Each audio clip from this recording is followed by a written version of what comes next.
Hello, welcome to Inspiration Station.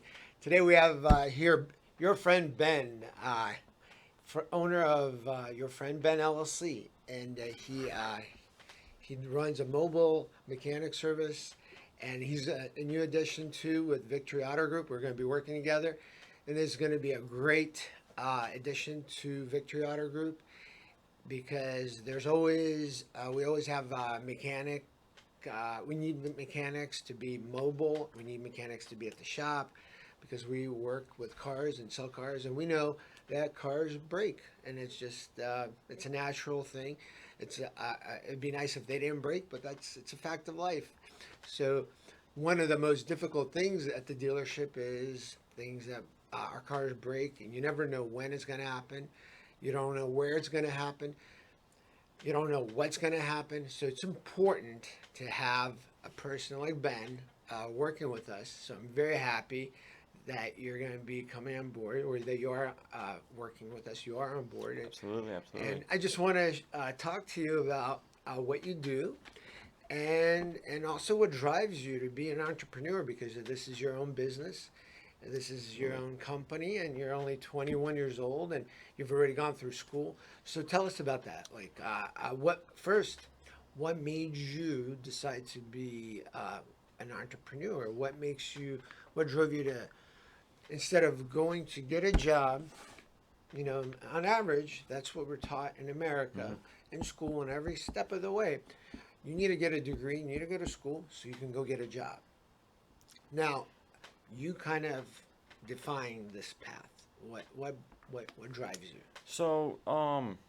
a lot of it just comes from, not having much as being younger, so it makes me want to just work harder to have it.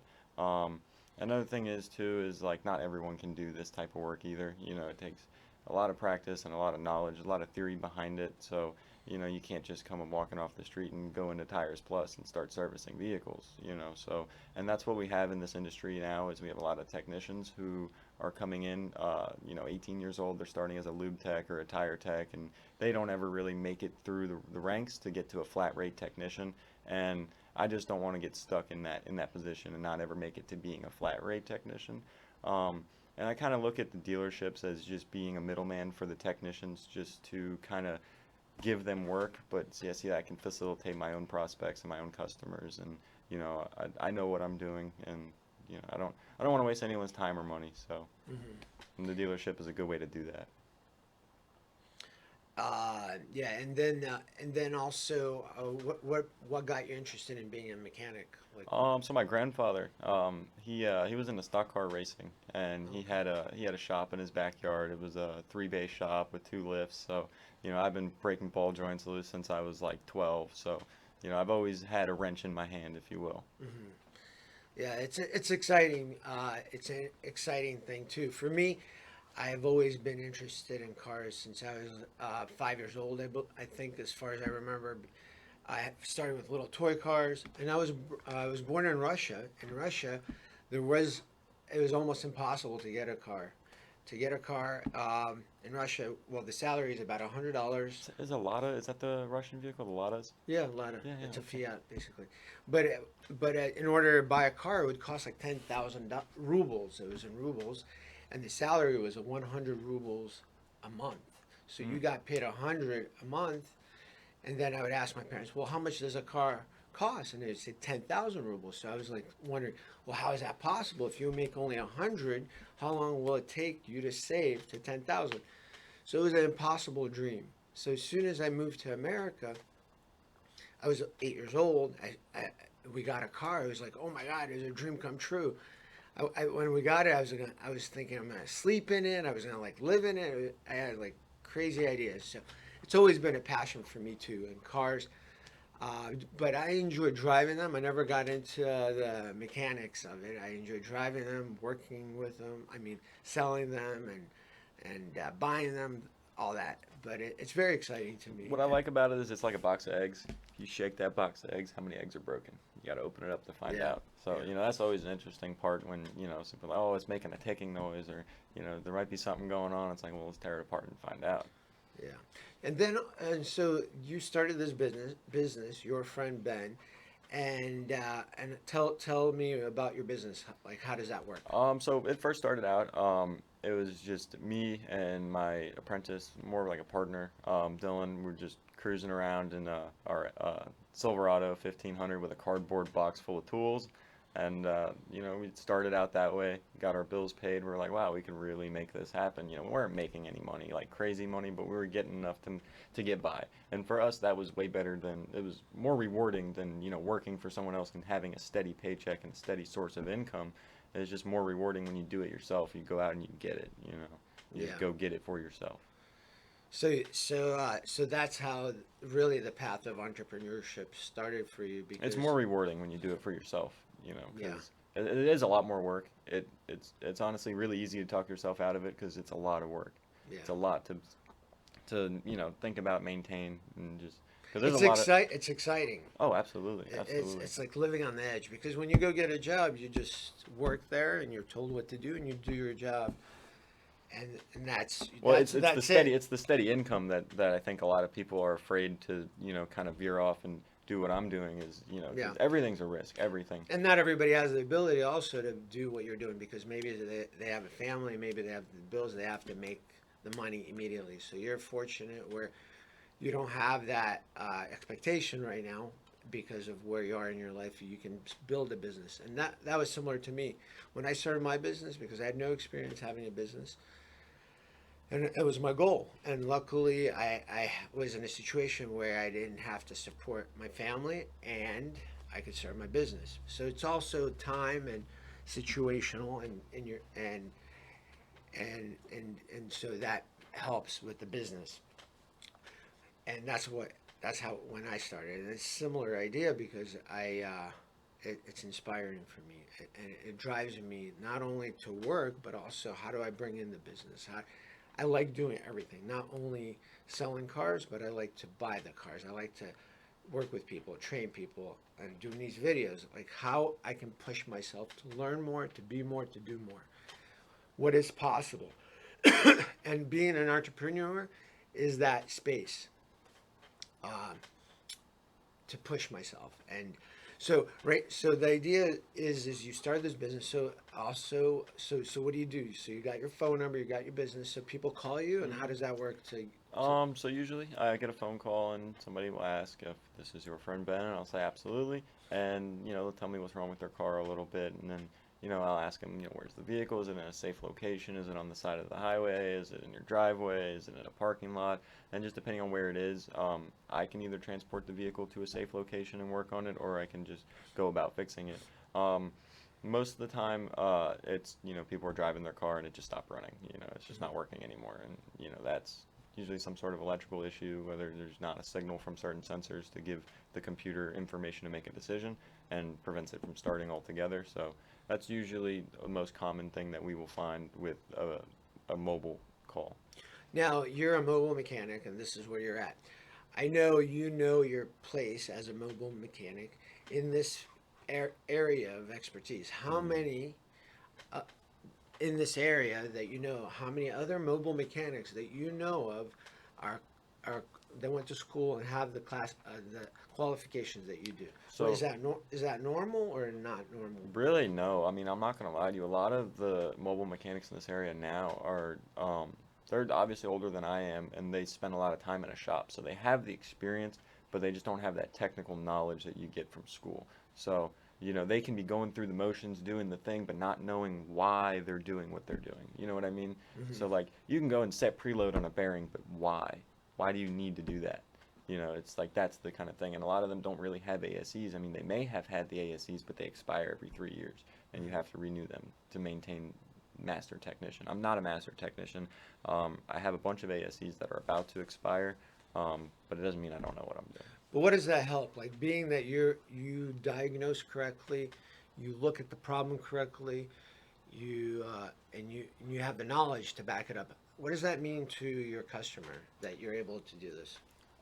So I've had a few customers. There's one gentleman, I'm not gonna say his name, but he had a Trans Am, and he had given some guy like $6,000 to work on his car. It had gotten like a rear quarter panel damage, and they said, "Oh, you need to swap the whole body of the car." because he didn't take it to a body guy, he took it to a mechanic. And the mechanic said, instead of fixing this car, like the body damage, I'm going to just do a whole drivetrain swap for you. So he made the guy buy a donor car, he gave him $6,000 to do the Oh swap. wow. And I'm looking at the exhaust, and it's the factory exhaust just cut into sections, so the diameter of the pipe changes as you go toward the back. So it's really restricting the exhaust. It's making it misfire. Oxygen sensors are missing.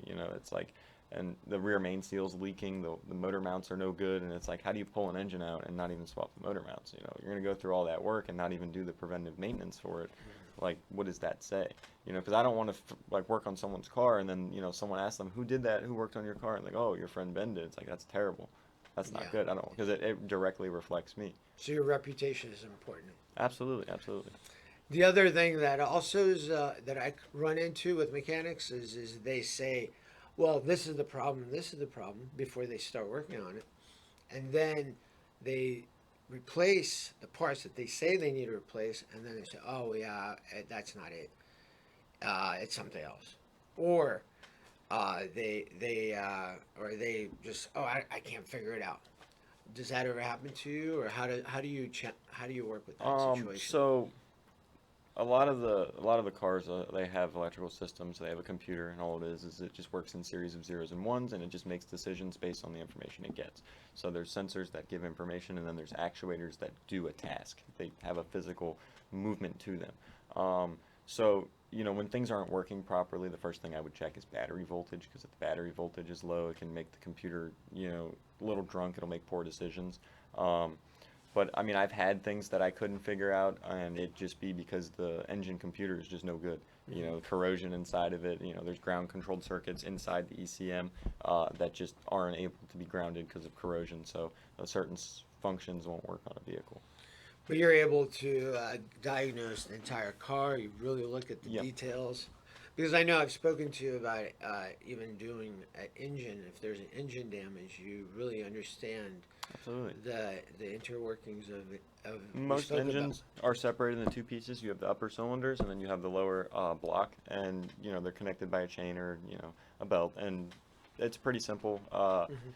Just figuring out the construction of it, whether it's a dual overhead cam or a single overhead cam. It's really the same thing. And then every engine has its different mechanics.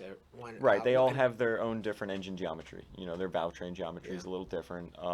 Like none of it is all going to be the same across manufacturer. Because if a manufacturer can do something differently, they will just to make their money. Yeah, and then like the Ford has one way of working, Chevy has another way of working. Absolutely. And your knowledge is the most important thing, the education that you Right. have. I'm mostly just trying to get as much knowledge as I can, just so that I'm able to do more. I want to be more capable. I want to be able to do everything. So the knowledge to me is most important. So that's really where I'm at. I feel like I can teach myself how to do almost anything. And you have an apprentice too. Absolutely. So you're teaching him. Yes, but he's a fabricator welder guy, so he guys are does different. that stuff. So like we each have our own skill sets, and it pretty much complements perfectly because I learn from him and he learns from me.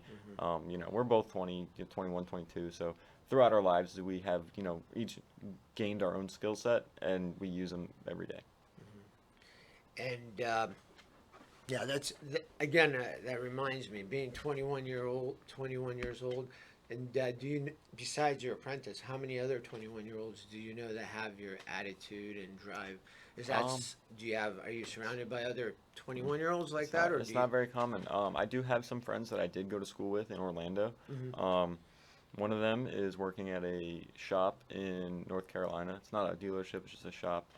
He's making good money there. And then I have another friend, he's working at a cylinder head shop locally.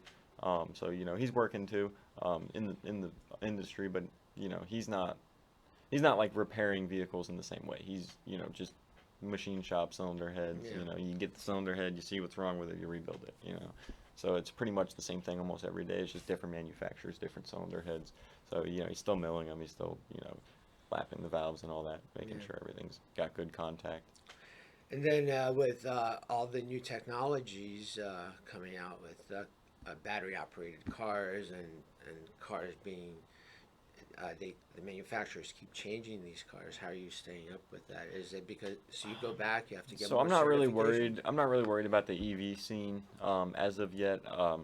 I mean, I probably will end up learning about it. The only thing is I just don't feel like we have the infrastructure to be able to have that many, electric vehicles. Yeah. So for now, I'm not worried about it making, where like, a lot of the population is going to have an electric car, and I'm going to run into a couple of them a week, So for right now, I'm not worried about it, but I do plan on, learning about that, obviously. Yeah. I mean, I do have some experience with hybrid vehicles and those, high voltage battery systems.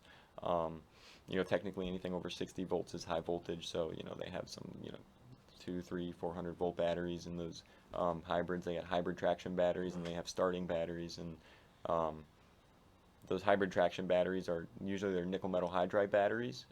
So they're, I believe it's 2.1 volts per cell. I could be wrong. It could be 1.1. I'm not entirely sure. But I do have some experience with those.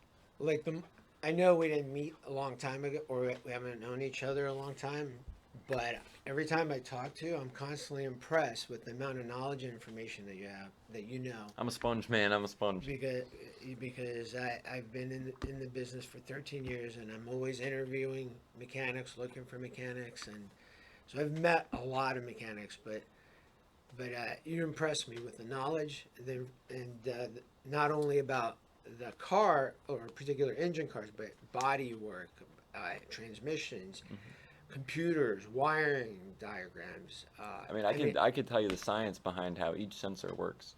If you want an example, mass airflow sensor, it's just a bimetal strip and has a heating element in it, so it monitors the temperature of the strip. So as air passes by the strip, it's going to cool it. So however much more voltage it needs to add to maintain that temperature is going to give it an amount of air that's going into the engine, so that it can add an appropriate amount of fuel through the fuel injectors. So you went to school now, and you know how things work today. How are you experienced with cars from like 30, 40 years ago? That's so easy. It's That even is so easier, easy. right? Oh, even easier. There's I mean, there's really no engine control module for the older stuff. It's just a carburetor, and you just give it fuel. It's got compression, it'll run. Fuel, spark, compression, it'll run. Like the 350 small blocks is so easy to work on. And a lot of people they like to use that platform, that 350, on a lot of their classic car builds. You'll see like a 55 Chevy Bel Air with a 350 in it, and all redone leather interior and all that stuff. So people really like that engine. Yeah, it's a good engine. Do you know? You may not know, or maybe you do know. When you buy a car and you're driving, and something breaks, and you take it to a mechanic, and the mechanic charges you a bunch of money and still doesn't fix the car. I'm constantly dealing with that. Just there's so many mechanics, and there's so many issues. Where do you go? How do you do this? And it's just so hard to find somebody that's ethical, honest, and knowledgeable that can fix your car. I like to have very realistic expectations. So, when it comes to diagnosis, depending on the vehicle, I've even told someone, hey, give me 4 days to look at this car, because I want to make sure I have enough time to look at it, and, I don't want it to take any longer than expectation that I set. So I'm always going to give myself extra time, and, some people are like, oh, well, that's, it's too much time, and I'm like, well, I want to make sure I look through it thoroughly and figure out what the problem is. And, that one time that I told the customer, give me 4 days to look at it, it only took me a couple hours to figure out what was wrong with it, but I just wanted to have that extra time to look at it. And so far, that's been my experience with you as well. I give you the car, I'm thinking it's going to take a week. You're calling me the next day, it's almost done. Absolutely. So you create the expectation it's going to take like 3 or 4 days because you want to make sure it's done, but then you overexceed and get it done faster. I'm not saying that you're going to do that for everybody, Right, but right. but that's kind of like the experience I've had with you so far, and that's why I'm so enthusiastic to be developing this working relationship with you, and also to promote you too. It's a rarity that people do work like this, and I've honestly been having trouble finding mechanics myself, even to work for the dealership, and it's really a challenge. So Absolutely. I so understand. I think you're going to do really well in your business, and that's why I'm promoting you and having you here on the show, and we're going to work with. Another thing about the industry, as far as dealerships, when it comes to training, they're not going to send you off to training very often, if ever. And the reason for that is you make them more money when you're in their shop. And if they have to pay for you to go to training, some other state, whatever, They're not gonna do it. whatever, they're not going to do it. They need you in the shop making the money. So the only people that are really going to see training are the people that are most experienced in the shop. Um, so that's kind of how that works. Yeah, and the other thing your attitude is very important too, because if you Oh, don't we're know, young guys. We're hungry, man. no, but also if you don't know something, you go and look up the schematics, you look at the diagrams, Absolutely. you go read and learn and figure out how to do it. A lot of guys don't do that. It's like because I've been dealing with it, the mechanic doesn't know how to do it. It's like, why don't you just go read and figure it out? I had this one customer with an F-250 Power Stroke, and I went through and I educated myself about the whole fuel system and how it works, how it has a horizontal fuel conditioning module, and how it has a smaller pump for that. So if you can see pressure at the horizontal fuel conditioning module, you know the pump in the back is good, and it's probably the higher pressure fuel pump underneath the So you figured it manifold. out. Right, of course. See, the school that you went to in Orlando is your foundation. Absolutely. And Absolutely. when you got that foundation, they taught you how to learn, how to figure things Mhm. out, and how to do things for yourself. They really put in there that there's a systematic approach to figuring things out, and you can always systematically go down the line and check things here, there, there, and there, and you'll eventually find your problem if you look hard enough. And then the other thing is that if you don't know something, you can always go and figure it out, and you'll learn because you have to learn Absolutely. constantly. Absolutely. And there, and that's kind of where you're at today. So because you're going to be running into issues all the time where you The don't- knowledge is really what I want. Yeah, The knowledge and the experience is really what I'm after at this point in time. Yeah. And what other businesses are you looking forward to starting in the future? I am looking into getting into like some transport and hauling and just some towing, some maybe mobile detailing, a whole bunch of things. I want to have a bunch of DBAs for doing a whole bunch of different businesses and just providing good services to a lot of people. And everything tied to cars? It doesn't have to be, but for the most part, yeah. Like like my buddy, he can weld, so maybe some mobile welding stuff like that. We can get him his own truck and do stuff like that. So you have ideas. Do you have a timeline that you want to do this, or just kind of what's your? Do you have it written down, or how do you have? I don't really have like a timeline, but I would like to, like, I don't have a specific goal for the next 5 years, but I do want to be in a shop of my own, whether it's like renting a shop, leasing a shop, owning the whole building. So I'd like to be there in like for the 4 to 5 years. I'd like to have a 4 or 5 bay garage with a couple lifts, an alignment rack, stuff like that. But all that stuff is very, very pricey. I think you're going to be able to do this because you have the right attitude. If you fix the cars and you do a good work and you charge, There's a lot of money to be made reasonably. doing good, honest work. yeah, the word is going to get around. And once the Absolutely. word gets around, you're going to be so busy, and you're going to everything that you want is going to happen because it's tough to find. Absolutely. Is it a die? I mean, I don't know how it is, but are there a lot of people, or I guess, So when I went to school in Orlando, I did notice that a lot of the material that they were giving to the students was kind of like really cookie cutter, like the answers are in the book, you just kind of have to read it kind of thing. So it made it really easy to cheat through the school. I didn't want to do that because I was already driving from Port St. Lucie to Orlando Monday through Friday for 3 years just to get the knowledge. I wasn't gonna, waste my time and just cheat throughout school. I made sure to get my French fries. I made sure I to, like that. yeah, I made sure to get the knowledge, understand what I'm doing. Because if I'm gonna drive, 2.5 hours there and then 2.5 hours back, and then clock into work at Advanced Auto, and then work until 9 o'clock, and then do homework till midnight, like I'm gonna get the knowledge. I'm gonna do it. It's gonna be for real. Yeah. So So no matter what school you go to, if you don't put in the effort, and you don't put in your 100%, Absolutely. you're not going to learn anything. Absolutely. You can skate through and cheat. Well, so I had a 3.8 GPA the whole time I was at Universal Technical Institute, and I was able to get a 50% discount on Snap-on tools for a one-time purchase. I was like, give me the biggest loan I can get. So I got a bunch of Snap-on tools. I'm very prepared for what is to come. And then that's also a very important thing. Whenever I look for a mechanic, the first thing I ask for is, do you have your tools? And surprisingly, a lot of people out there that are looking for a job as a mechanic don't have the tools, and that is the first sign that they're not really a mechanic. Right. Like I have a lot of tools, but I don't have a lot of equipment, if that makes sense.